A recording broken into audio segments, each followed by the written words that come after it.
O atual presidente Jair Bolsonaro vem se consolidando como o principal opositor mesmo. O Lula ainda está muito na frente, mas essa diferença diminuiu. Segundo essa mesma pesquisa da CNT, o Lula está com 42,2% das intenções de voto e o Jair Bolsonaro ficou com 28%.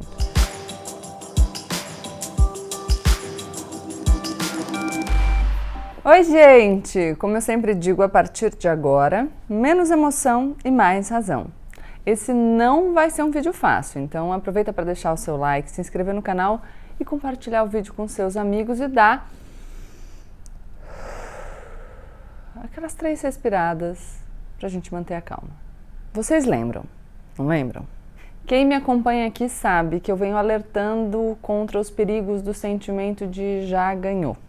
Desde que o Lula se consolidou na liderança das eleições presidenciais desse ano, muita gente resolveu considerar o Bolsonaro como carta fora do baralho. Tinha até uma galera falando que o Lula poderia ganhar no primeiro turno. Ainda tem, né? Ou que o adversário dele no segundo turno poderia ser outro, que haveria espaço para outra polarização aí. Essa possibilidade, hoje, parece remota. E eu sempre digo hoje, porque política brasileira é uma caixinha de surpresas, tudo pode mudar de uma hora para outra. Parece sim que o bolsonarismo vive, nem que seja respirando por aparelhos, mas ele está aí. Embora tenha uma galera dizendo que dá para levar essa sozinho, sem fazer alianças ou concessões, o ex-presidente Lula parece ter entendido que não vai ganhar sem aliados. Ele está trazendo um ex-rival, Geraldo Alckmin, oferecendo o posto de vice e, quem sabe, um ministério num possível futuro governo. Ele vem cortejando o Gilberto Kassab, líder do PSD, que aproveitou esses anos de governo Bolsonaro para construir um partido forte e que certamente vai fazer parte de qualquer coalizão governante que venha por aí. O Gilberto Kassab, vocês vão lembrar, foi prefeito de São Paulo, ministro do governo Dilma e nem desarrumou as gavetas com o impeachment. Ele já começou a fazer parte do governo Temer no dia seguinte. Fora que ele já disse uma das melhores frases da política, afirmando que ele não era nem de esquerda, nem de direita, nem de centro. Ô ministro, vem aqui no GPS, vamos bater esse papo? O PSD diz que oficialmente tem um pré-candidato à presidência, que é o atual presidente do Senado, o Rodrigo Pacheco. Só que essa candidatura não vem decolando e o próprio Rodrigo Pacheco parece não estar muito empenhado. De qualquer forma, ter um pré-candidato próprio é uma ferramenta muito boa, presta atenção. Porque você pode dizer para todo mundo que vem pedir o seu apoio que não dá, porque você já tem um candidato, né? E nessa você ganha o quê? Tempo, para ver como a banda vai tocar mais para frente. Dizem por aí que o objetivo do ex-presidente Lula seria que o Alckmin se filiasse ao PSD e não ao PSB, porque aí ele já enlaçaria o partido do Kassab, que deve eleger uma boa bancada no Congresso em vários estados logo no primeiro turno. Então presta atenção, para o PSD ter uma candidatura própria permite que eles vejam bem para onde os ventos estão soprando, para decidir com mais elementos quem eles devem apoiar. Do outro lado, você pensar em enlaçar o Kassab, que deve eleger uma grande bancada, é bom porque a gente já falou aqui de governabilidade. Então, o executivo precisa do legislativo para conseguir fazer os seus projetos passarem e tudo mais. A gente já falou isso aqui em diversos vídeos do canal, tá bom? Então, vocês estão vendo aí, o Lula está costurando alianças amplas, fazendo uma coalizão com membros do antigo PSDB e até do governo Temer. E isso nos mostra o quê? Que o Lula sabe que o páreo vai ser duro. Se ele pudesse governar só com a galerinha dele, talvez ele preferisse, mas todos os sinais apontam que não vai ser assim que as coisas vão se desenrolar. Ele parece ter escolhido um caminho bem mais ao centro do que já se previu. Na minha avaliação, o Lula entendeu que ele não vai ganhar sozinho. Ele parte da realidade como ela é e não como ele gostaria que fosse. O mesmo não pode ser dito de alguns dos seus aliados à esquerda. Algumas semanas rolou um abaixo-assinado de lideranças petistas contra essa aproximação com Geraldo Alckmin. O argumento é que o ex-governador não se alinha às posições tradicionais do Partido dos Trabalhadores, o PT, que ele apoiou o impeachment da ex-presidente Dilma e de que esse movimento não seria necessário. Por outro lado, outros petistas importantes estão apoiando essa coalizão mais larga. Ou seja, o Lula vai ter que navegar essas forças com muita destreza, acenando de um lado e de outro. A gente tem que esperar para ver que tipo de programa de governo vai sair desse bololô. Brigas internas dentro de coalizões são comuns. A federação entre o PT e o PSB, que antes parecia uma coisa certa, está enfrentando bastante dificuldade. A gente falou das federações aqui num outro vídeo no canal, então já aproveitem para assistir para entender como isso funciona. São muitos interesses em vários níveis, na presidencial sim, mas também nos estados, e muita dificuldade de abrir mão de protagonismos por um projeto conjunto.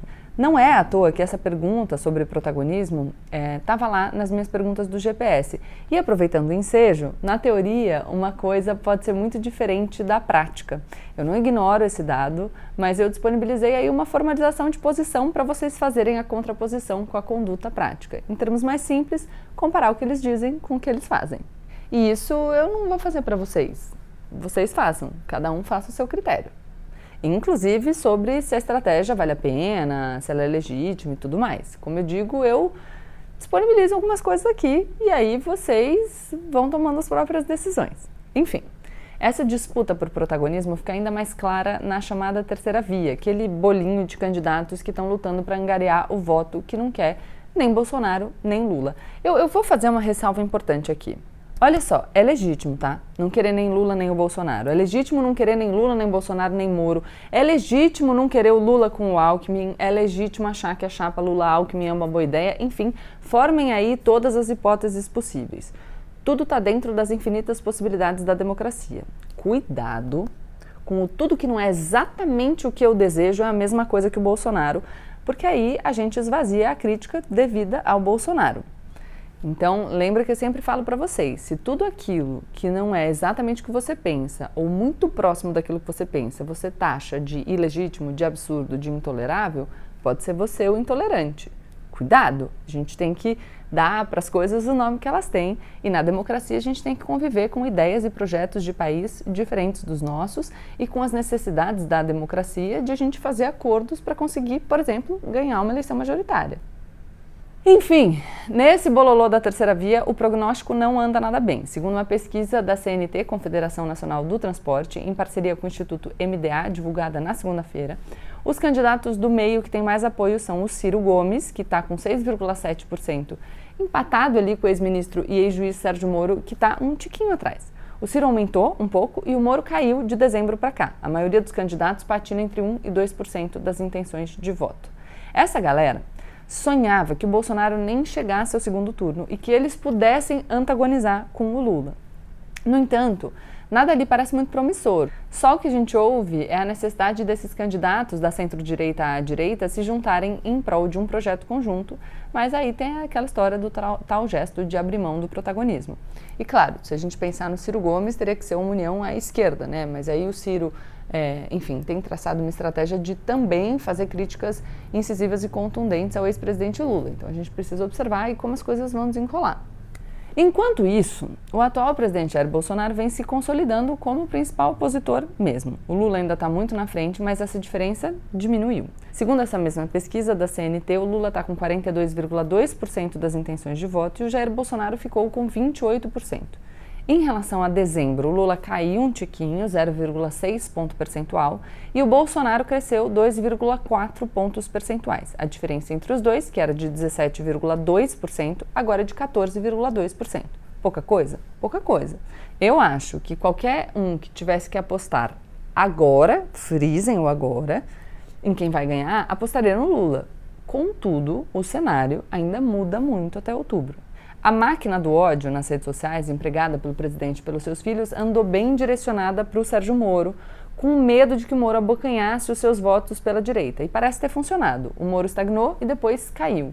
Quem deve rapidamente se tornar o alvo preferencial dos ataques? O Lula, lógico. E essa troca de foco já veio anunciada numa coluna de opinião escrita pelo senador Filho 01, o Flávio Bolsonaro, na Folha de São Paulo, que saiu na última terça-feira. Primeiro ponto aqui, quando eu postei esse artigo de opinião do Flávio Bolsonaro na Folha, eu fiquei um pouco espantada porque muita gente me escreveu dizendo que é absurdo ele ser colunista da Folha. Ele não é colunista da Folha, foi um texto pontual naquela seção Tendências e Debates. E as pessoas continuavam dizendo, ele deveria ter escrito, se quisessem que ele escrevesse ali, num lugar específico que fosse um espaço de debate.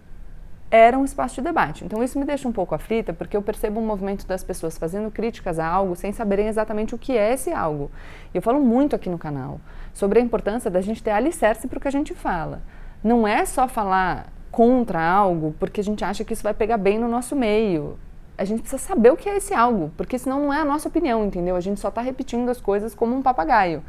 E para a gente existir de maneira livre e consciente, a gente precisa compreender o mundo e se posicionar a partir da nossa compreensão, tá bom? E acho que um outro cuidado que vale muito a pena é a gente não equiparar coisas muito distintas. Eu vi pessoas dizendo, e as críticas contra a Folha ter aberto espaço para o Flávio podem ser várias, mas eu vi gente comparando abrir espaço para um senador da República, filho do presidente, para falar sobre cenário eleitoral e sobre a Lava Jato, que é uma operação controversa, com defender a existência de um partido nazista. Galera, não é a mesma coisa. E o perigo de fazer isso é que a gente esvazia a crítica a essa defesa da existência de um partido nazista, entendeu? Então, por favor, cuidado. Eu recomendo a todo mundo que leia esse texto para a gente observar o que? Essa preciosidade da hipocrisia, né? É uma grande maravilha. E eu estou sendo irônica, acho que vale a pena pontuar. O Flávio, ele começa acusando o ex-presidente Lula de ladrão, e nisso ele está sendo coerente, porque ele sempre fez isso, mas diz que a culpa dele estar solto é do Moro, que também não teria cumprido a lei no comando da Lava Jato, e aí está a incoerência. Por quê? Porque, Flavinho, se isso era verdade, isso já era verdade quando o teu pai convidou o Moro para ser ministro. Mas eu não entendi. Então, ele descumpriu a lei, mas quando ter descumprido a lei beneficiava o seu pai para ele ser eleito, aí beleza? Quer dizer, descumprir a lei a serviço dos interesses do seu pai, show. E dos seus também, né? Então, peraí, vamos lá, vamos reformular. Ao que me parece, para o senador Flávio Bolsonaro, tudo bem descumprir a lei, desde que o descumprimento da lei sirva aos interesses do Jair Bolsonaro e dos seus bolsonarinhos. É isso, Flávio? Foi o que a gente entendeu? Porque aquilo que você diz que foi o erro do Moro aconteceu antes do seu pai chamá-lo para ser ministro. Sacou? Então, precisa esclarecer isso aí, que eu não entendi. Porque aí a gente já vai conseguir fazer interpretações mais amplas, né? Porque se descumprir a lei para você, tudo bem, desde que seja para o seu benefício, a gente pode até, sei lá, fazer um paralelo com o caso de rachadinha. Aí, beleza. Rachadinha não tem problema. Porque descumpriu a lei, mas foi para mim? Porra. Mas a gente vê o que aí? Que os bolsonarinhos já começaram a colocar os seus dois inimigos preferenciais, Lula e Moro, como farinhas do mesmo saco. Já estão dando um gostinho do que vem por aí. E o Moro, claro, vai ser um objeto de ataque tanto da candidatura do Lula quanto da candidatura do Bolsonaro. Mas isso a gente já sabia. Aí eu acho que vale, né? Porque pode ter uma pessoa chegando aqui, pode ter.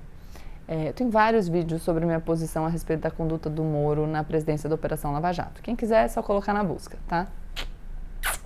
Vão ser meses e meses de ataques ao ex-presidente que já tem problemas grandes de rejeição. Então quem achou que essa eleição ia ser fácil, se enganou.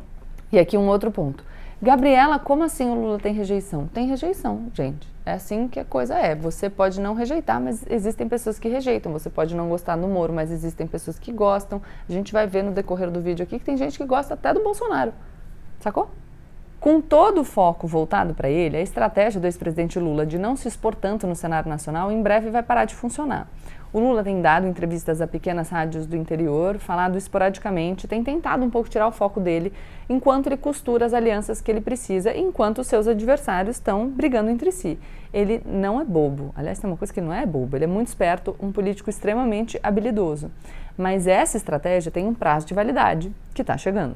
Nos próximos meses, a gente não pode se surpreender se a diferença entre os dois começar a diminuir. E mais do que se surpreender, a gente não pode se desesperar.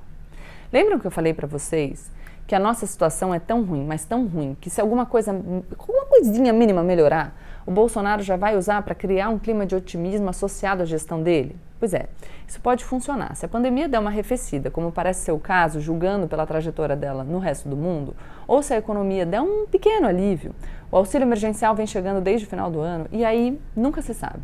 Para quem está no pior cenário, qualquer migalha é melhora. E o Bolsonaro vai fazer questão de vincular muito bem essa sensação de melhoria à gestão dele. E não é só, né? Muita gente me pergunta por que diabos que o Bolsonaro continua insistindo na ladainha de vacina dele, sendo que a população brasileira foi se vacinar em massa, até muitos dos eleitores dele. E aí, assim, eu não sei se foi um movimento estratégico, deliberado ou não, pode até ter sido, mas pode ser que o Jair seja mesmo enlouquecidamente anti-vacina e não tenha querido admitir a derrota. O fato é que ele ter defendido esse discurso insano e impopular e ainda assim ter uma parcela de quase 1/4 dos eleitores nos mostra que essa é uma galera muito comprometida com o projeto dele. E isso é poder. Com esse movimento que parece insano da crítica à vacina, e para mim é insano, mas vamos lá, ele conseguiu medir exatamente até onde ele pode ir. Porque mesmo sendo o porta-voz do completo absurdo, ele manteve essa galera com ele. um teste de lealdade, sacaram? É triste, mas é a realidade e a gente vai precisar lidar com ela. Sim, o Lula ainda é o favorito, mas o jogo não tá ganho. Não é hora de ninguém achar que o Bolsonaro é pato manco, nem de desprezar o trabalho árduo que ainda tem que ser feito para a consolidação de uma candidatura de oposição. E, na minha opinião, brigar internamente com quem rejeita o Bolsonaro, mas não pensa exatamente como você, na atual conjuntura, é uma má estratégia. Purismo alimenta o ego e pega bem nas redes sociais, mas não ganha eleição. Muitas lideranças políticas já entenderam isso. Resta saber se o eleitorado vai entender também. A gente resolve o Bolsonaro primeiro, como der. Preserva a nossa democracia e retorna a um mínimo de normalidade para voltar a discordar em paz. Nesse meu barquinho atual, cabe bastante gente diferente. E aí vocês vão me dizer, e como a gente mantém o otimismo e a esperança depois desse vídeo, Gabriela? Simples. Qual é a alternativa? Mas lembrem aqui, otimismo com estratégia, porque é só esse que dá resultado. Tchau, tchau. Deixa seu like, se inscreve no canal e compartilha o vídeo com seus amigos.